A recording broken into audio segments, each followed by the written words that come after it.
All right, John. Um, so what's been the most difficult hurdle so far? So I would say executing at scale, Bradford. Executing at scale. What in Malawi, service providers in construction and transport, logistics. There's sort of two categories of service provider.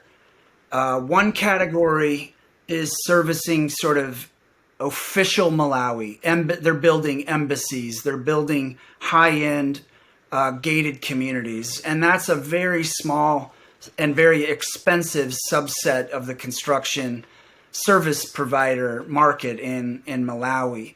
What we have had to do is we have had to engage really as small farm cities in our own construction and project management. And so executing at scale is complicated. Service providers in construction, whether it's building greenhouses or building houses or really any phase of construction, they're used to sort of a subsistence scale, not a commercial scale. So we've been applying pressure on the market, if you will, on service providers who are used to doing small projects, and we're kind of pushing them to do bigger projects. So I would say the biggest obstacle to this point has been executing at that scale. So we've learned a lot, but that has been the biggest hurdle so far. Gotcha. Um, what about, I remember when we were in the summertime, right? You had that cost overrun that hit when you were building greenhouses, and we kind of had to like do some emergency financing and really like kind of get it together. What what happened there, and what do you think we learned? Speaking of scale, like because that kind of issue becomes way gnarlier, right? If you're talking about 100 hectare site instead of where we're at now. So what happened? How do we start to have more predictability of costs and so on as we scale? Well, so tying it really to the last question, I mean, what we're doing, what we did, and how we overcame it is we really took a very hands on approach to every aspect of the supply chain and then every aspect of the construction. What we did is we basically took over the construction. We also took over the supply chain. And So vertically integrating was like really important. it was super important to sort of take the levers of what was impacting our timeline. You know, our timeline is different than any timelines that a lot of these service providers have ever experienced. So by taking over those levers, it really helped us build our own internal capacity, and we are now to the point where we now can build our own greenhouses. In fact, of the 14 greenhouses, the last four we built as small farm cities.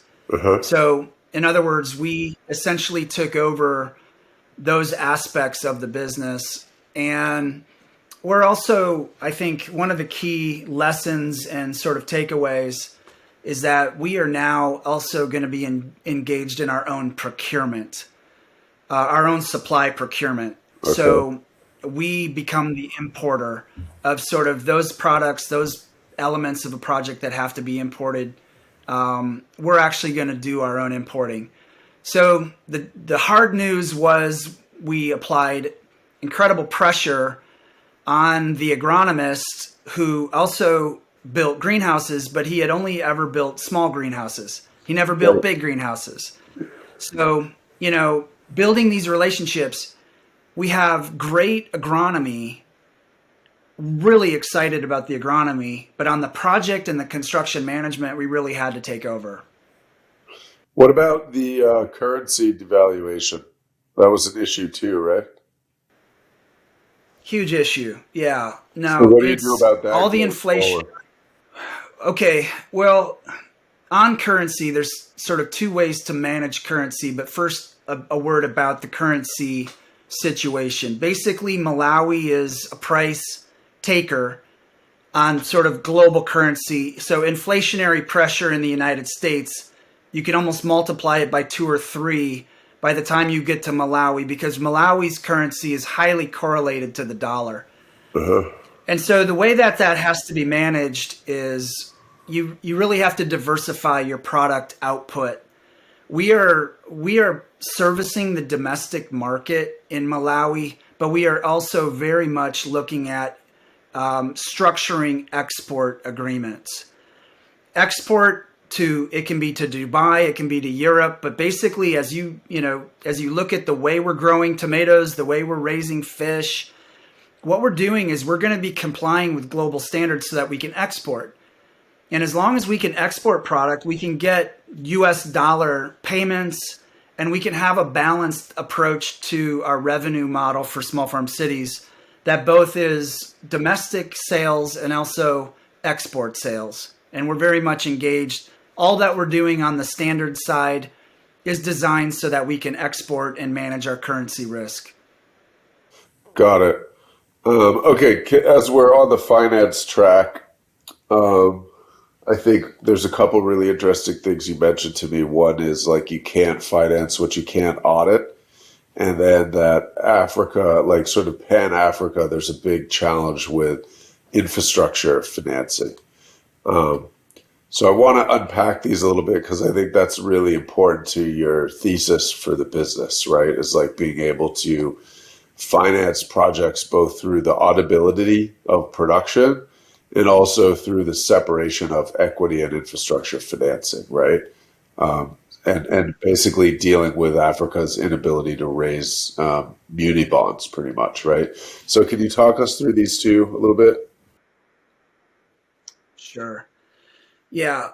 When I say you can't finance what you can't audit, another way of saying that is you can't fund the informal.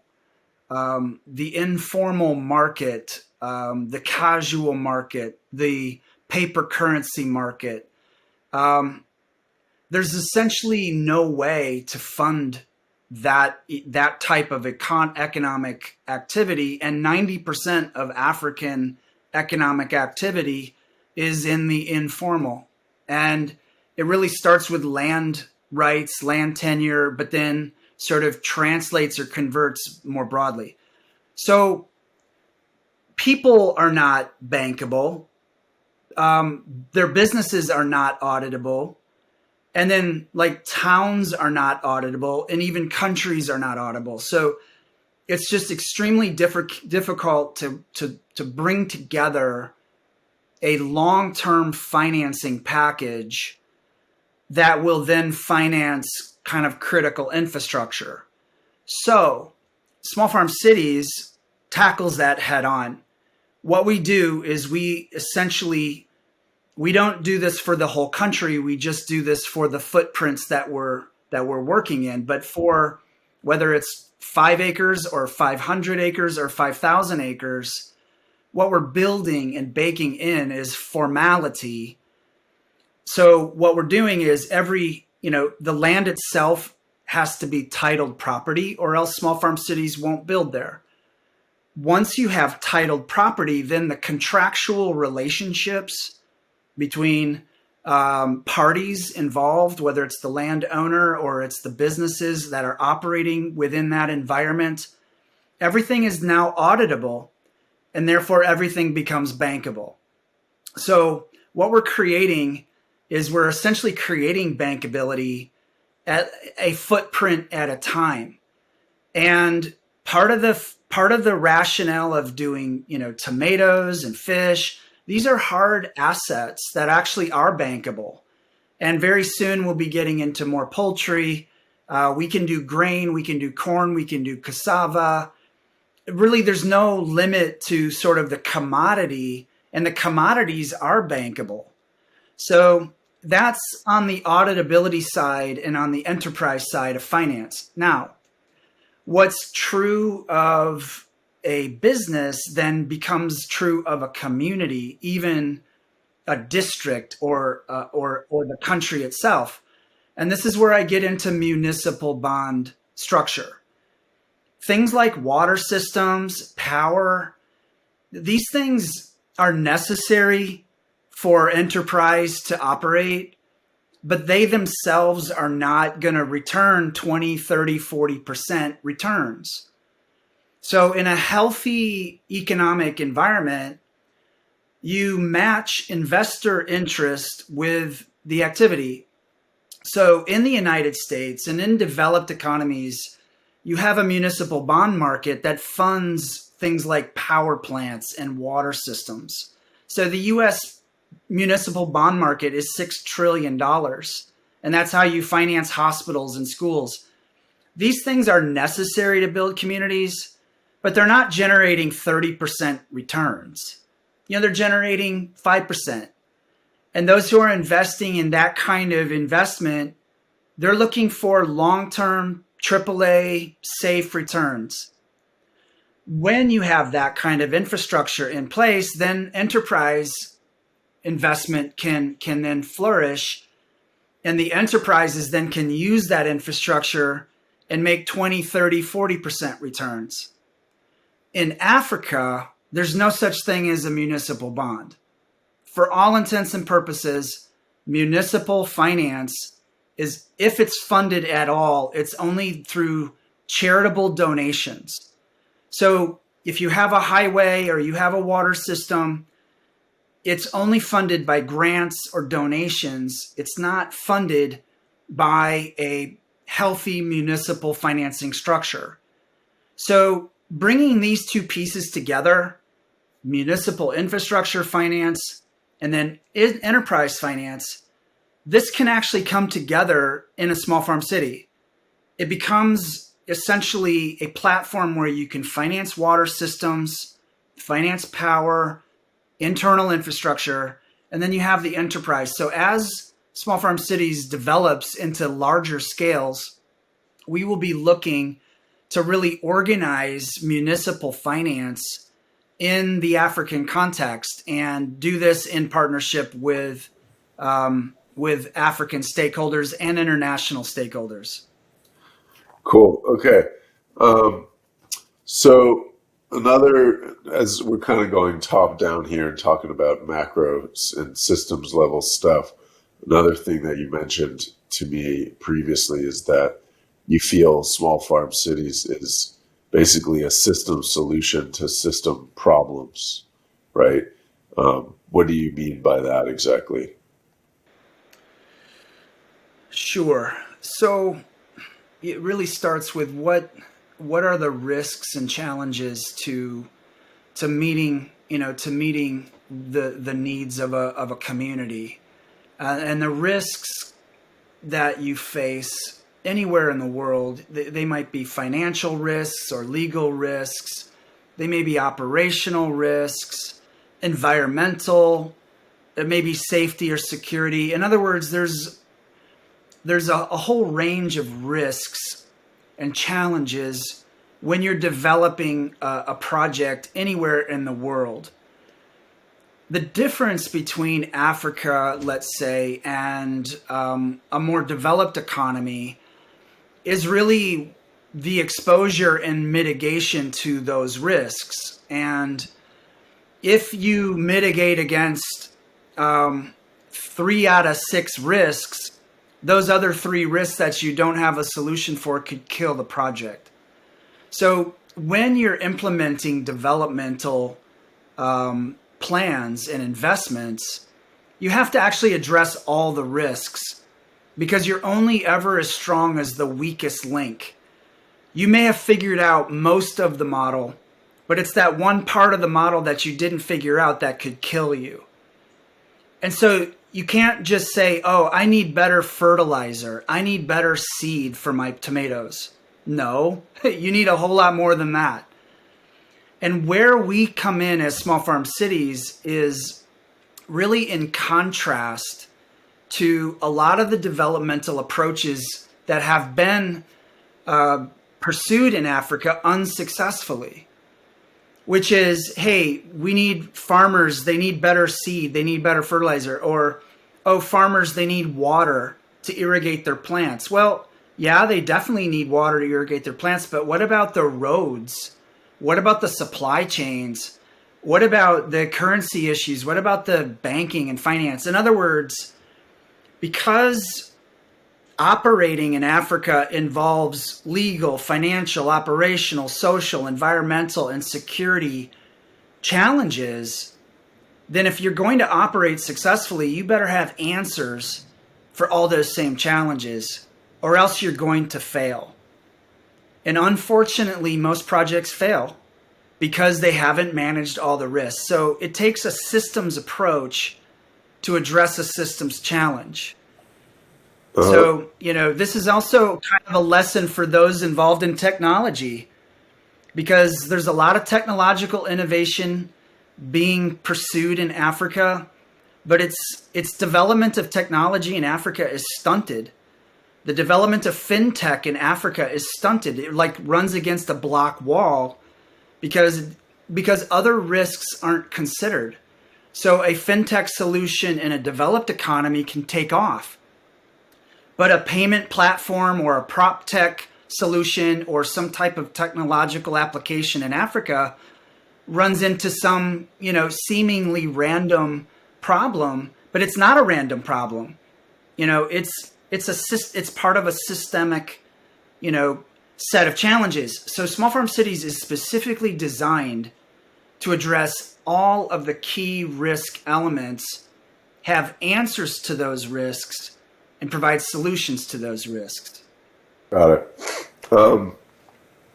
Okay, so if you think about this as being like this fully integrated systems kind of solution, and we look at the size of the sites that we've done so far and think about building a network of much larger sites that can accommodate, millions, potentially even hundreds of millions of folks in Africa,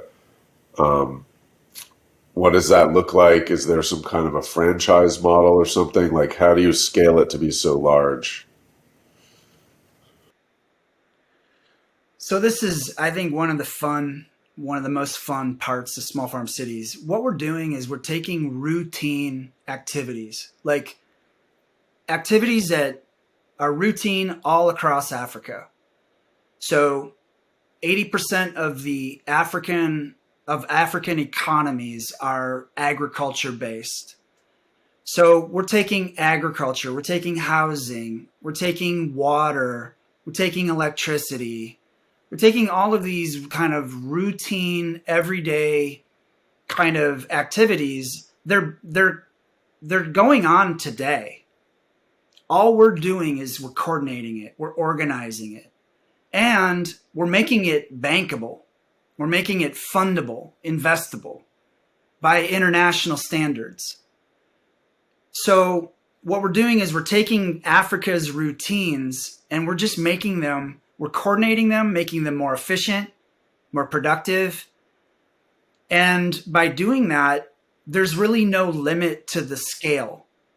I mean, the reason we're doing tomatoes and fish is because people eat tomatoes and fish every day.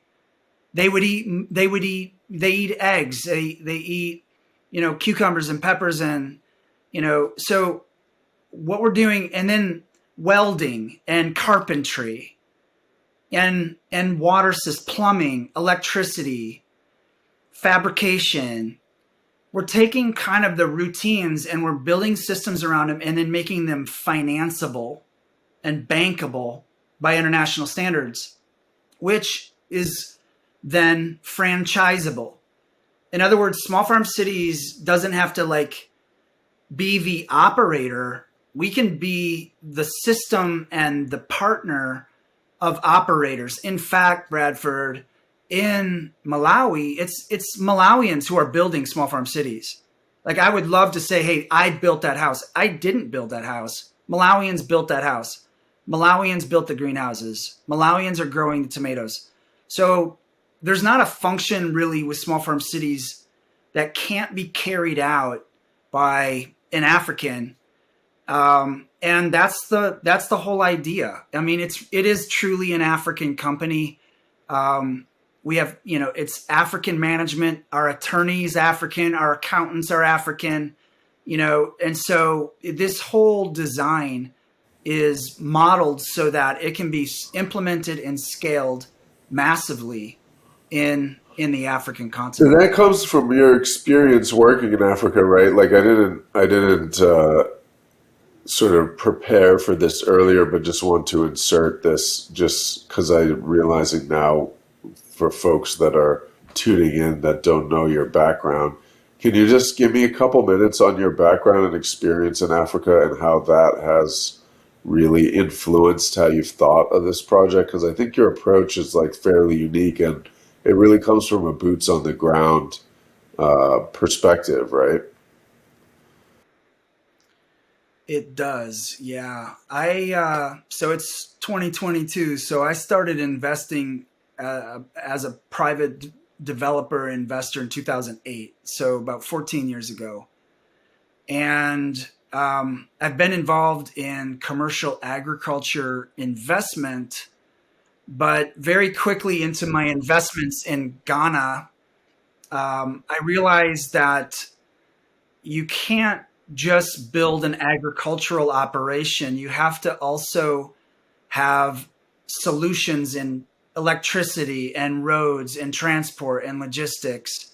I had the good fortune of partnering early on with my colleague Issa Baluch from Dubai.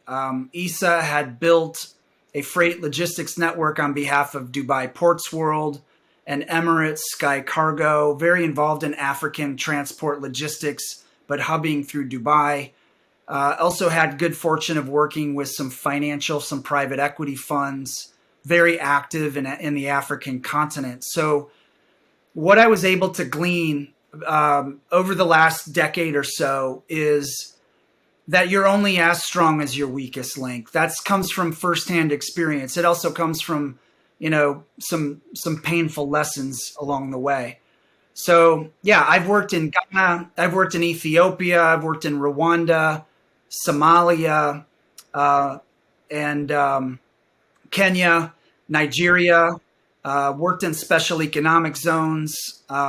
Worked in e-commerce. Worked in supply chain logistics and infrastructure. And then agriculture has always sort of been a platform to work on really infrastructure related investments. Got you.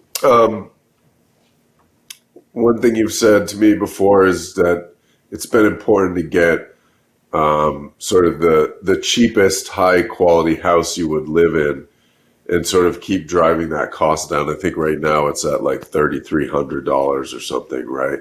Um, why is that so important to you, and what's the journey been like so far? Well, I would say it's a bit philosophical, but also very practical. I early on, I mean, over the last decade or so, I've taken on a mantra, and this is the mantra of small farm cities, which is if I need it, they need it. And what that basically means is if I, as an international developer, international investor, if I need to meet a certain standard, if I need to achieve a certain quality standard, there's not two different standards, one for me and one for my partners in Africa, and that translates into the house itself. What the bottom line is that Africa is a full member of the global market and the global community, full member.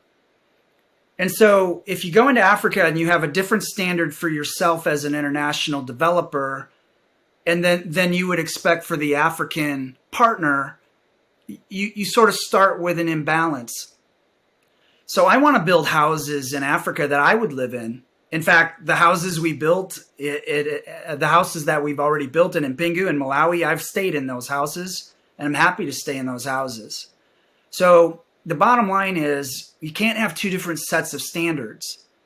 And too often in development in Africa, they've settled for lower standards, lower performance standards, higher costs, less efficient. And then they wonder why Africa experiences so much pressure from imported goods, and why the low cost production and the low cost provider is always coming in from outside of Africa. And so, it's very much not just a philosophical but a practical emphasis of small farm cities that we focus on global standards, period. And so if it's the house, if it's the greenhouse, if it's the fish, it's global standards or bust. And it sort of translates from, my willingness to live in a house, occupy a house, and make sure the water is running, make sure the water is clean, make sure the power is working. That's really the principle behind that point. Got it. So tell me about, I know Mpengu is sort of like a six acres, right? And I think it's like you did an initial like 90-day build out sprint, which I think is really impressive. Like, what were you able to do in 90 days? Why is speed so important? Like, when you're getting these things off the ground? Well, so time is money. And pressure is a positive, it's a positive element to getting projects done in this environment. The pressure, it's self-imposed, but it's also then pressure on all the service providers. It sets a really positive tone to get things done. If there was some virtue in going slow, you go slow, but there's no virtue in going slow. Now, you don't want to rush things because you want to meet the high standards. But the thing is, in development, what too often happens is people study and analyze things to death. I mean, there's like feasibility reports and studies that are just been funded with millions of dollars. And our view was, look, the only real feasibility report that will have credibility is to actually go do it. We could have studied it and we wouldn't have known anything. So you got to go do it. Now, you got to do it at a scale that, is manageable.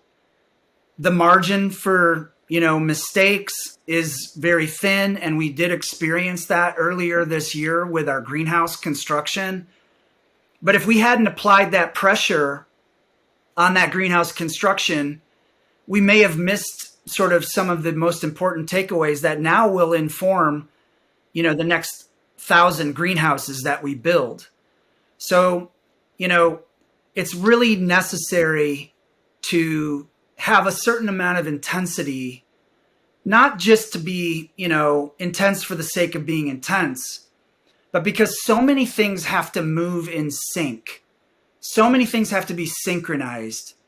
And even, your engagement with the market has to be synchronized. And you have to engage the market so that you know how much the market can absorb and really at what point and what the opportunities are in the marketplace. That's why we kind of break this into 90-day sprints. And we're about to enter another 90-day sprint that takes us into January. Got you.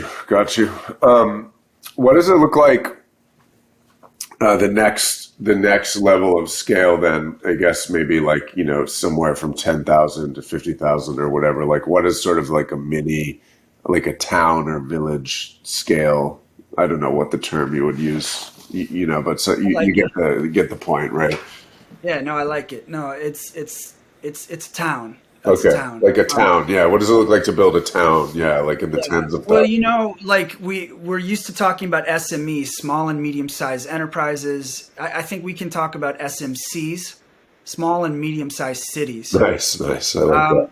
An SMC is like, you've got Minneapolis, Minnesota, but then you've got like small agricultural towns that are all feeders to Minneapolis. Right. And, Africa doesn't have any SMCs. Like, there's just no SMCs. You have Nairobi or the bush. You got Lagos or the bush. So small farm cities, they don't have to be small cities.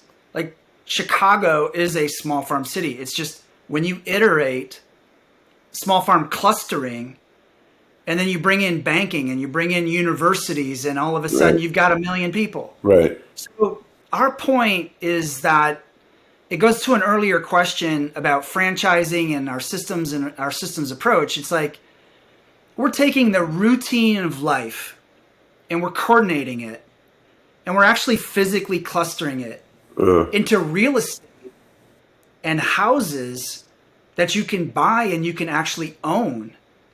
And that banks can then finance you as a consumer or as a business or even as a whole town. They can finance the enterprises, or you can raise a bond to build a hospital and a school, and you can organize a health insurance risk pool.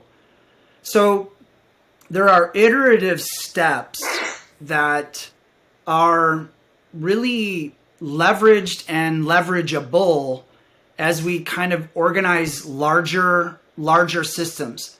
So the next step for small farm cities in Malawi. Just one second. It sounds like finance and like sort of embedding a lot of financial services and fintech kind of stuff sounds important because you've mentioned things like health insurance or banking services and so on. Does that start to come into play at the scale of the tens of thousands, or is that later when that kind of stuff starts to come into play for you guys as a platform? I think like MVP of a town that can like have a cooperative bank, that could have like a mutual insurance scheme.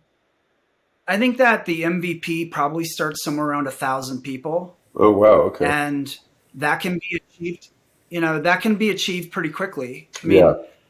what we'd like to do in terms of the next step in Malawi is complete a seed round investment where what we're doing is basically building that kind of MVP viable town at somewhere over between 1,000 and 10,000 population, Right. over maybe a 24 to 48 month time horizon. And that kind of investment, that kind of sort of completing the seed, that builds sort of your, kind of MVP small hub, like a small rural hub that's now actually becoming kind of like a peri-urban feeder town where you can actually work in the city and live in the country. You can commute, or you can work in that environment. You can work digitally because there's electricity, there's internet, there's full connectivity. So you can visit, you can be a tourist, you can stay for long term, you can do research, etc. So really where we go from here now is what we're doing at 7 acres. We really believe could be done more or less at about 50 to 100 acres and somewhere between 500 and 1,000 people. Okay. So we can essentially, from a population density perspective and from a production perspective, we could probably accommodate somewhere between 500 and 1,000 people with around 50 acres of land. And that is super achievable and financially, viable. Mm-hmm. In terms of, that's why what we're doing now with the housing is we're basically modeling how we can go to market with different types of houses, sort of starter houses, condominiums, duplexes, shared, kind of accommodation. So what happens then when you go from 1,000 to 10,000? I think what 1,000 to 10,000 looks like is it will require a centralized municipal utility grid. Mm. So what we want to do, if we go to 10,000, you really have to have a utility. You have to have a water and a power utility and a sanitation utility. So that's when you have to start bringing in the separate infrastructure financing and doing those projects yourself. Yeah. Yes. That's the 1,000 to 10,000. Okay. I think that's kind of like the step from sort of, kind of bootstrap kind of municipal infrastructure to real municipal infrastructure. I mean, the kind of infrastructure that you would run into if you were driving Interstate 80 in Iowa, Uh-huh. and you came through a town and you saw a water tower and there's a water treatment plant, and Yep.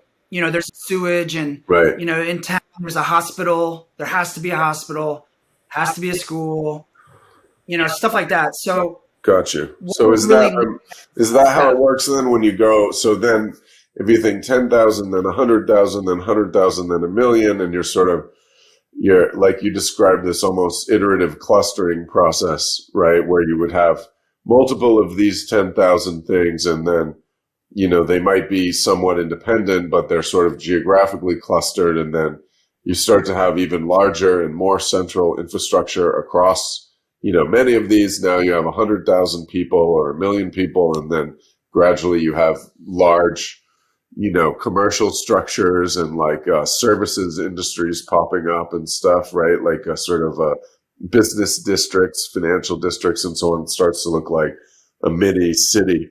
Is that kind of the vision? Is that like how it would be, how it would emerge, or am I off? No, you're absolutely correct. Okay, so if you look at, let's say, a town of 100,000, a town of like a small city of 100,000 is essentially 10,000 person, clusters. Right. So, and the thing about a city of 100,000 population would be that if three or four of these 10,000 person clusters want to kind of work together on a hospital, or in an educational institution or something like that, then that can all be part of the design. So the country of Malawi, I've been involved as an advisor for a few years to the government in terms of designing secondary cities in Malawi, and that is to manage their population growth. Over the next 25 years, they're going to be growing by about 25 million people. So, the need for new cities in Africa is just crazy. If you look at population growth and then you look at sort of the existing urban structures and you say, well, there's just no way that African can develop like this without sort of new city concepts. Yeah. So what we're really offering is, if you can organize 10 or 20,000 people in a economically viable cluster, Yeah. then you basically have the building blocks for a million people population. Because the only thing you're really doing with the million is you're organizing and coordinating these subdivisions and these sub blocks. Yeah. So you take Dubai as just an example. Dubai is 23 special economic zones. Yeah. I mean, that's Dubai. So Yeah. they have different zones. They have a healthcare city. They have Dubai Commercial Center. Commodity trading center. They Yeah. have, the Jebel Ali Free Zone. Yeah. But every zone has a residential component, Yeah. has an industrial component, has a financial component. Yeah. So every pod that makes up Dubai, all 23 pods, so to speak, are like little towns. Right. So small farm cities becomes like an kind of an aggregator of routine activities that then can be clustered into sort of reasonable, workable, pods. And the more you can coordinate water and electricity in particular, and certainly the more you can formalize land tenure so that the land is titled and municipalized, incorporated, and properly zoned. So I would say small farm cities, sort of in its ramp up from 10,000 to 100,000, it triggers not just sort of the infrastructure aspects that now need to be at a larger scale, but also zoning kind of regulated, kind of policies that will then, help not international investors so much, but help the people of Malawi themselves to actually be able to own their own businesses, own their own homes, make money, send their kids to a decent school, and hopefully avoid, stuff like malaria and other things that have just been, a menace because of poor water quality or, mosquitoes or, Yep. other kinds of challenges that are all preventable. Okay, so one last final topic here is in this last wave of scale. So um, I guess the next step past what we've just been talking about is, you know, I get, sort of pan Malawi, pan East Africa, and then pan Africa, right? Um, what do those steps look like as you start to think about something that's really scaling within Malawi, something that sort of bleeds out across East Africa, and then becomes a sort of a pan Africa solution? So I would look at this in a couple different, from a couple different points of view. One is sort of the policy, the other is the finance, then I'll just say the operational issues. So, from a policy perspective, really any country with a decent zoning law could accommodate a small farm city. I mean, the only thing really that we would need in a country is the ability to take a private piece of land and develop that private land with sort of rules and contractual arrangements that allow everyone to become an owner and be able to store value and store sort of the proceeds that they're earning. So there's kind of a policy and regulatory framework that's super replicable. I would say Rwanda already has a really good zoning law, but other countries also have pretty good zoning laws. And I think that policy aspect we could replicate all across Africa, not a problem. Second is the financing. I would say the financing is like the bridge between the policy and the operations. And the financing sort of has to be public-private partnership, but the public side of it doesn't have to lead. The private sector can really lead. And this is really where I see fintech being a force multiplier, especially if we can get fintech involved in the formation of municipal bonds. Even crowdfunding, municipal finance that can be applied super locally, but basically gives people around the world some sort of an interesting option in terms of like really being able to finance infrastructure and put their dollars into, sort of more interesting financial instruments that could be help develop Africa.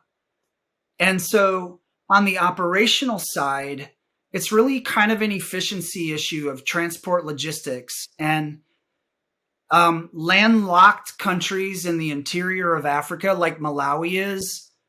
There will always be some disadvantages between Malawi and then a coastal country.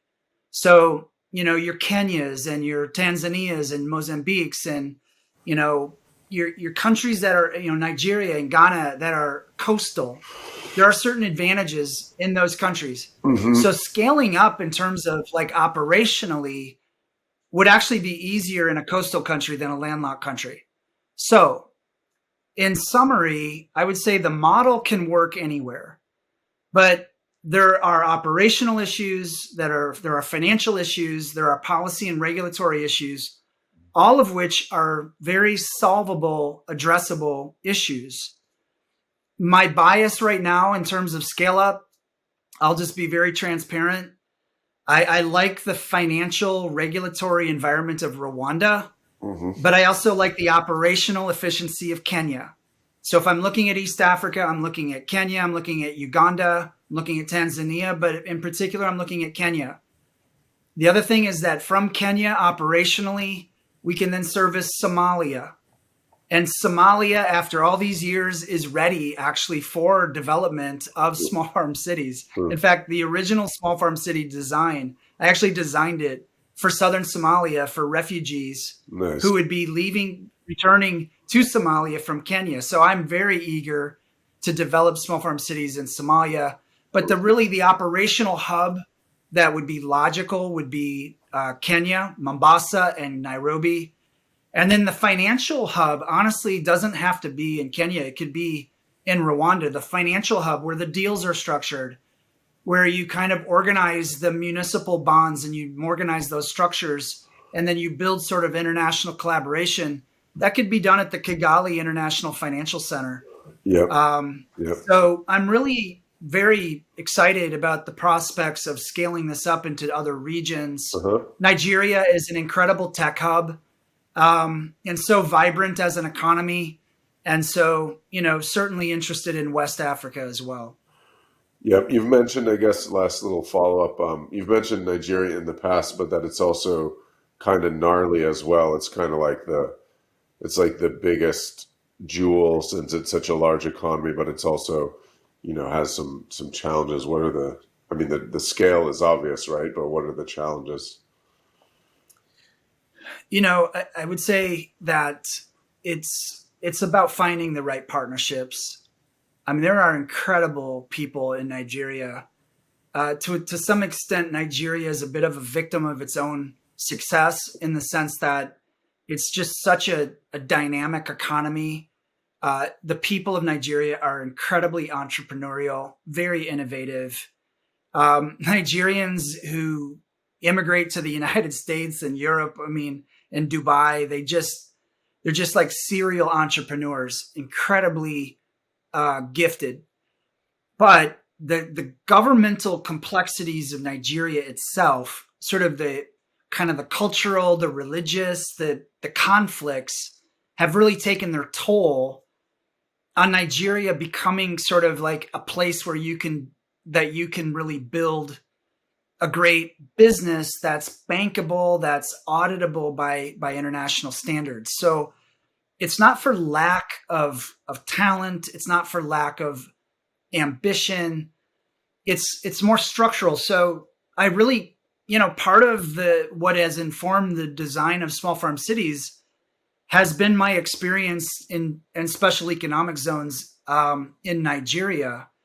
And what you have is that where you can kind of build a zone that's kind of a safe haven for investment can flow. In fact, clients we worked with in in Southwest Nigeria from Asia were able to attract hundreds of millions of dollars in manufacturing investment just by creating like a safe zone within Nigeria. So Nigeria is a country, like by 2090, there will be 1 billion people in Nigeria. So like Nigeria's need to develop urban models, and their appetite to do that is fantastic. But what's missing is kind of what's a very practical way to organize 1,000 people or 10,000 people or 20,000 people, and then kind of organize that in such a way that you can really manage growth, manage sort of the scaling of that growth in a kind of a rational, globally auditable, transparent kind of way. It's very doable in Nigeria, but I would start with the zones, the already existing special economic zones in Nigeria. Okay, awesome. All right. Well, this is our site in Malawi at Njewa. And in January of this year, this was a vacant lot, about 1 acre in size. And these are my colleagues, Leif Van Grimsven and Sai Chalamanda, helping to lay out the site. So we can go next. Same site, just a different view. We took drone footage that you'll see here in a few minutes. We built greenhouses right away. These are small greenhouses, 8 by 13s. What we wanted to do in January is while we're building the houses, while we're building the fish ponds, we wanted to start growing tomatoes. So we put plants as seedlings. We put that together within about a week. And these greenhouses were built as basically as incubators. So concurrently with building the greenhouses, we started building the houses at our first site in Njwa. Seedlings, we got started. What happens is you put a single tomato seed in, and you start to grow them in greenhouse conditions. So it's like a laboratory, and this is a scene from February of this year. Digging the fish ponds, this was what we did is built 50 square meter fish ponds. We lined them with plastic and installed aeration to blow water into the ponds, and we raised tilapia. So these ponds each had about 4,000 fish. So this is the rest of the construction of the houses. What we did is built a foundation, and then these blocks are built from the dirt from the fish ponds. So we basically circulate the dirt from digging out the fish ponds. We create blocks. They're almost like Lego blocks, 90% mud, 10% concrete, let them dry, and stack them. So here is a house in construction. So you can see here, this is after about 3 to 4, maybe 3 weeks after germination. And this is like sort of the first emergence of the tomato plants in our laboratory greenhouses. This was probably the 1st of March of this year. That's just yours truly standing next to a completed fish pond. That's the pond lined with plastic, with aeration, and that ventilates the pond, and about 4,000 tilapia in that pond. So the completed pond, another view. This is then the main building under construction, and you can see sort of what the first phase looks like before installing the veranda over the full length of the building. This is a model for a starter house, a 2-bedroom, 1 bath. We built this house for about $3,000. We built this as a prototype for like a starter home for a young family, and we actually substantially changed the design for the next property. So this was built in about 45 days, and soon you'll see the next version of this particular house design that will look even better. I love landscape lights. You know, you can turn an environment from being sort of cold to being really warm and really enjoyable. And so we feature solar lights around our properties, and this is just a view at dusk at our site in Njwa. We wanted to experiment a little bit with an ornamental fish pond, so we had a little fun with this. It's exactly the same dimensions as the rectangular pond. It's 50 square meters. It's just in a little more interesting shape. And then we have a water fountain that circulates the water for aeration. And then our 4th greenhouse there is at the back of the photo. Another view, and then behind this pond is a slightly upscale version of our starter house. So this is a 2-bedroom with 2 baths. And I should mention that what we did here is we built a little bit of a nicer house. We intended for this to be rented out as an Airbnb, and it is. Currently, this house is occupied by a team of researchers from Tel Aviv University. So we are not just building houses in fish ponds and greenhouses, but we're also in the hospitality business, hosting guests from Tel Aviv University in this particular house. This is the prototype site. You'll remember from the first slide, this was just a vacant lot, and this is about 90 days later, where we have buildings, we have houses, we have the greenhouses, and this is a 1-acre prototype site at Njwa. And this is, we are going to be using this site. In fact, we're already now using this site as a wholesale distribution center. We're right next to the capital of Malawi. the sign of a project that's completed is you start to mow the lawns, and this is one of our guest rooms. And this is our first harvest of fresh tomatoes. We sell locally, started selling our laboratory output, started selling it right away to the local market, to grocery stores and hotels on the high end. So we're really excited about the produce from the first site. All right, so this is our second site, about 10 kilometers to the west of the capital. This is a site that we call Impingu, and this is a 7-acre site, and this is what it looked like in May. So June, July, August, September. So about 5 months ago, this was a field growing corn and soybeans. All right, so what we wanted to do is get busy very quickly and take what you have seen in earlier slides at a laboratory scale, take it to a commercial scale. So this is the first of 14 greenhouses that we started to build at the end of May of this year. For the houses, our construction method, the same method, taking fish pond dirt from the fish ponds, mixing with concrete and turning them into blocks for construction. Using this machine, all manual, no electricity, and this is our construction method. So this is sort of the package in this photo. You have the house under construction, you have the fish pond, and the greenhouse in the background. This is just another view, same package, only this house is a duplex, and so 2 families can use this house and surrounded by greenhouses. Next slide. So what we did is we then took our production to a whole new level. In the first photos that you saw, the 3 greenhouses, we did about 1,000 plants.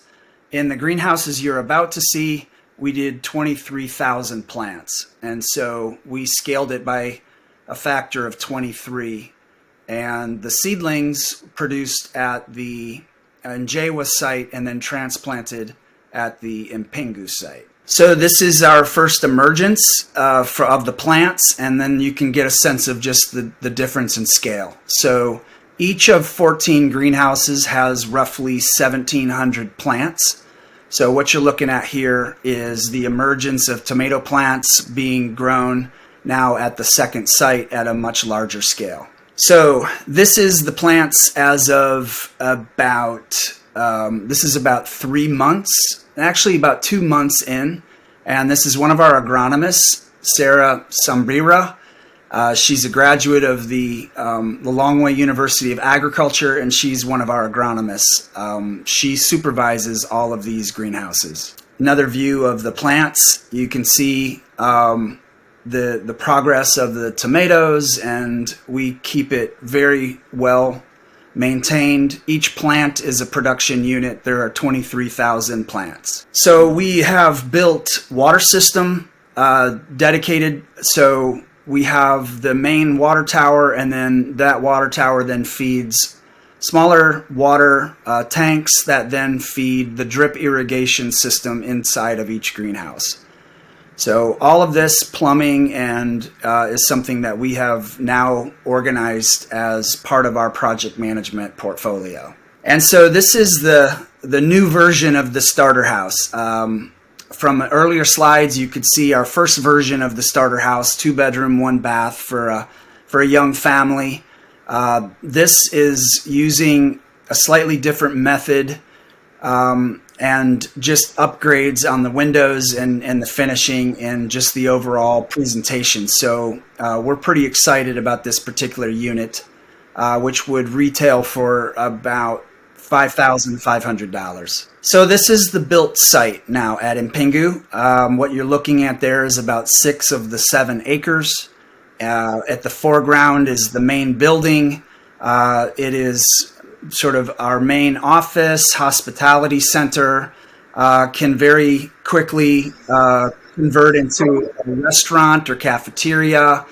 And then in the center of this site, we plan to build additional housing units in the coming months. So this is just another view, a slightly higher elevation with our drone video.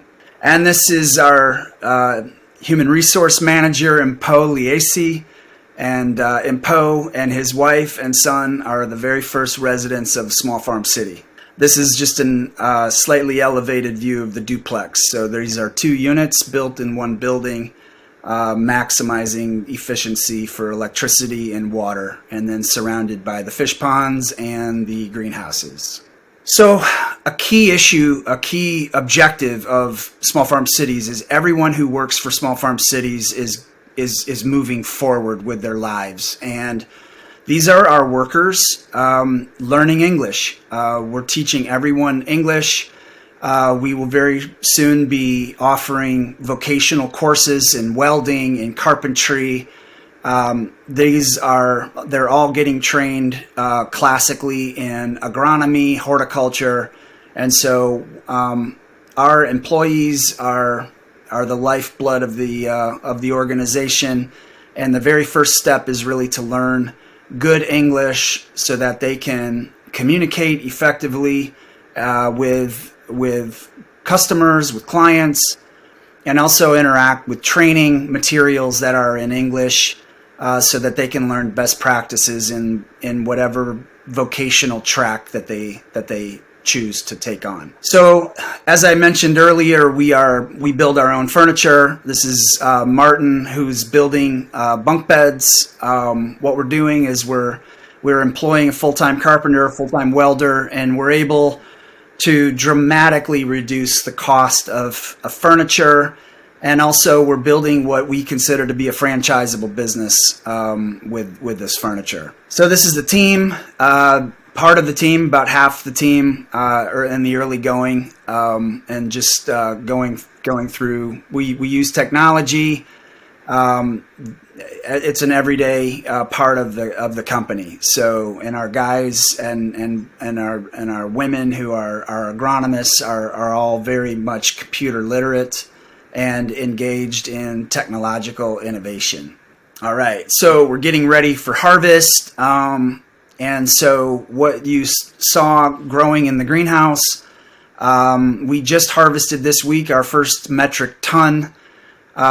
We've already gotten in 1 week what the earlier site, the smaller site, would produce in about a month.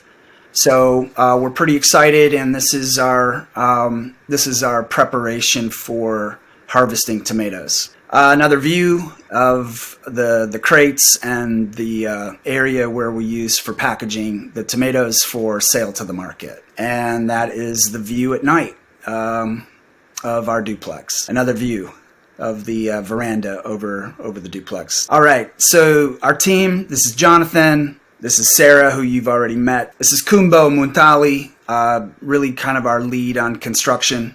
Impo Liesi, head of human resources. This is Phoebe. She is our other agronomist, supervising greenhouses and greenhouse staff. This is Peace Capello. He's been heading up our fish operation. This is Tionge. She is a level 3 certified welder, and she is not only the welder for Small Farm Cities at this phase, but she's also a trainer and will be training staff in welding.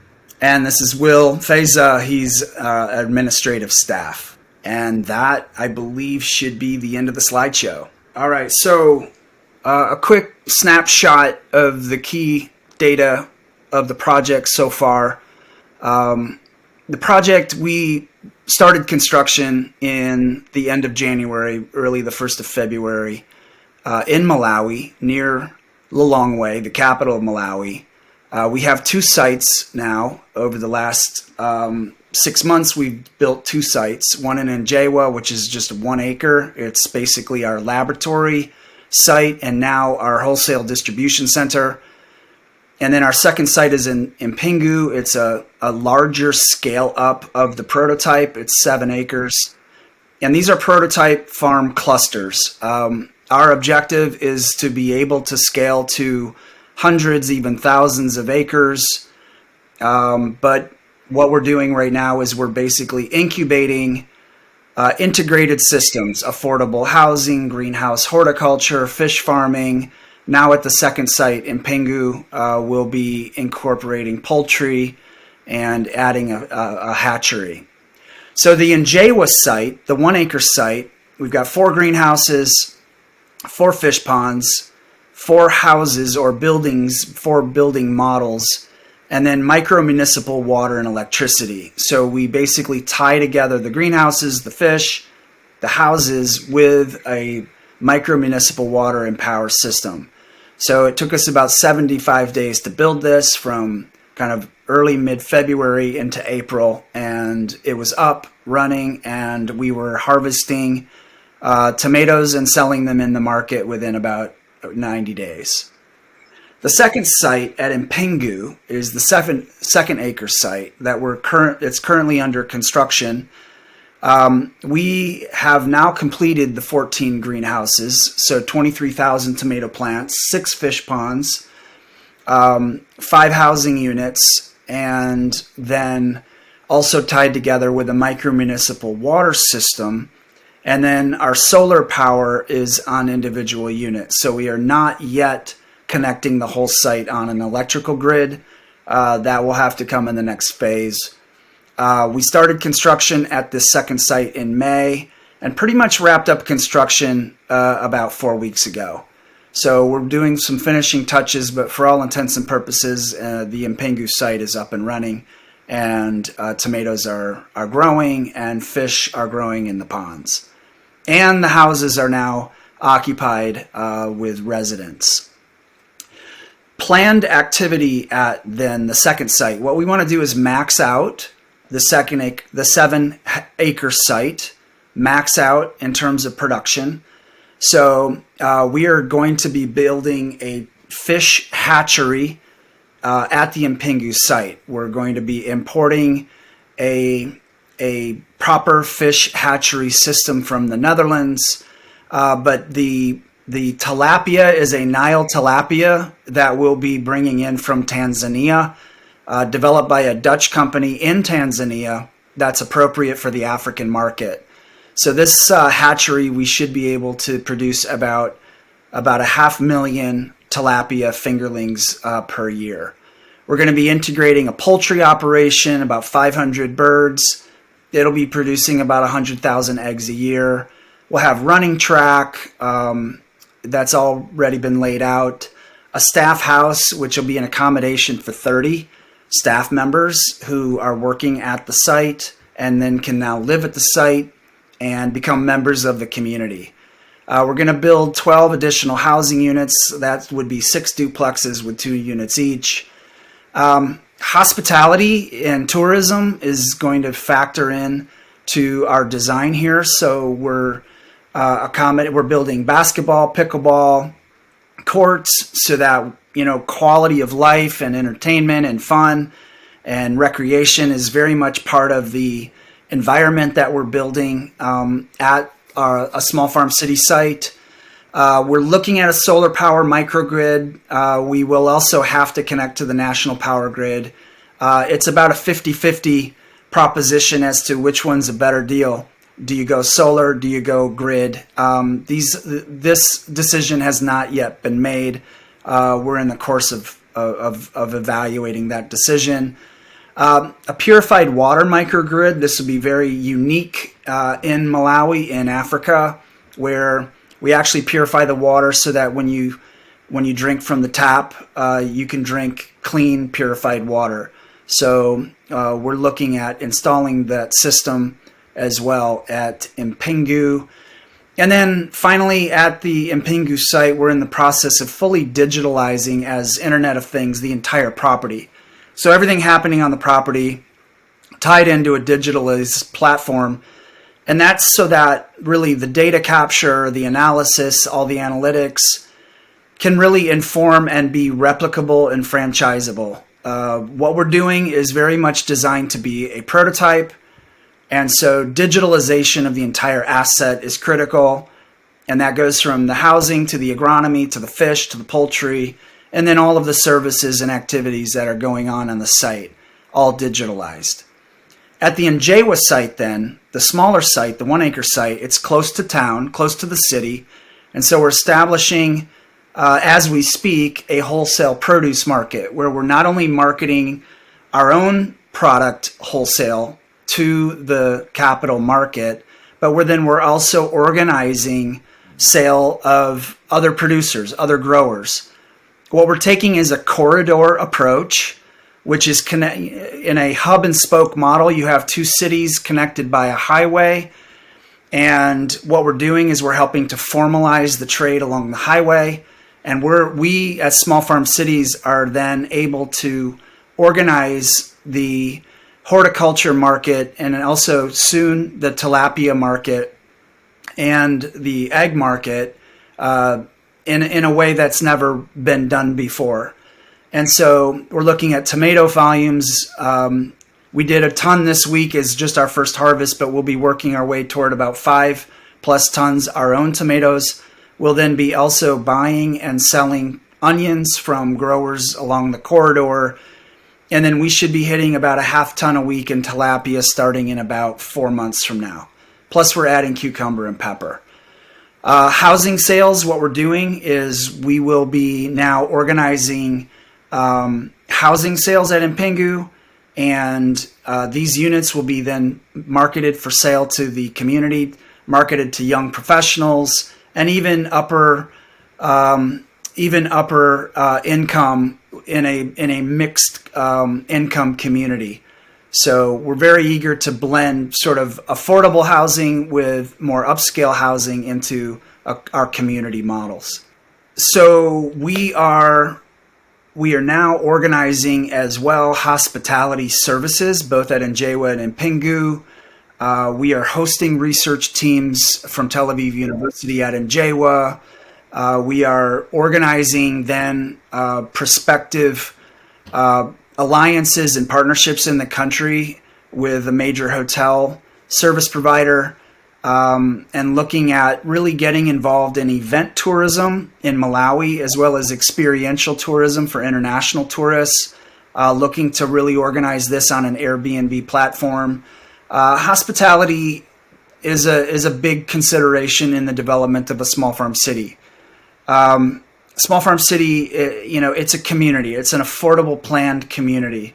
So the properties are enjoyable for living, but they're also enjoyable and a very interesting option for what is really taking off in Africa, which is event tourism and experiential tourism, where whether the tourists are from the country itself and they're attending sporting events or arts or crafts or food events. Event tourism is very much, we want and plan that a small farm city is a destination to be enjoyed, and we are then organizing ourselves to provide these services. And then experiential tourism is really organizations from around the world who are visiting Malawi, and they want an experience that's in the field and closer to the people. Experiential tourism is very much part of our planning makeup. In terms of production costs and revenues, we've been very fortunate this year to be able to really capture and get a strong sense of our overall cost of production. So where we're coming in is each plant is a growing unit, and our input costs per plant are about 63 cents. We're yielding about 8 kilograms or 16 pounds from every plant. We're getting about 55 cents in the market average per kg for tomatoes. So we're generating about $4.40 per plant per season. And so when you incorporate then the cost of the greenhouse, averaged out over 5 years at about $1 a year, we're able to generate a margin of about $2.77 per plant. What's been very important for small farm cities to establish within like the first 6 months of operations is to really nail down the costs. And, understanding the costs managing the supply chain disruptions, managing currency fluctuations, really getting a grip on sort of all of the complex elements of producing a crop at a global quality, at global standards that meet, these kinds of requirements. This has been very much the priority of the last 6 months inside the greenhouse. And so we are very confident now of our numbers. We've had some severe disruptions this year. We had incredible spikes in the cost of fuel, as everyone had globally. And Malawi, as a landlocked African country, certainly experienced tremendous increases in the cost of fuel, which then drove up the cost of every single aspect of our production supply chain. We feel like we've gotten at least a good analytical framework, and we've really been able to boil down our costs and moving sort of what we had assumed to be the cost to what we have proven to be the cost of production, as well as a healthy revenue margin, which gives us clarity and confidence moving forward with the model. So that is, I think, it for the fact sheet. This has been a pretty exhaustive run. So we've chopped some wood, man. Definitely. No, this was awesome. We got a lot of amazing content here. It was really, really, really great to walk through everything with you. I loved going through the photos and the fact sheet and being able to talk through all the questions together. So this is awesome. Thanks so much for the time, Jon, and I can't wait to kind of edit this and get it out. It's super cool. Well, that is fantastic, and hey, we can't wait to host you in Malawi. I can't wait too. Yeah, later this year we're gonna be rolling through. I'm super excited about it, and hopefully we're gonna hit some places in West Africa too. So it'll be really fun. Although it's the traveling. I got to say, if you do a Pan Africa trip, it gets really hairy. Because there's many times when it's a full 24 hours between cities because of the way that you have to route the flights. So it's not like I'm used to going around Europe and Asia and the US, right? It's like it's going to be a different beast. So I'm kind of curious. Well, I've been in at least half of the African countries. So you let me know. Yeah. Give me your dates and your itinerary. I can probably connect the dots for you. Yeah. Well, we will. All right, man. Thank you so much, Jon. We'll talk. All right. Be well. Thanks. Take care. Cheers.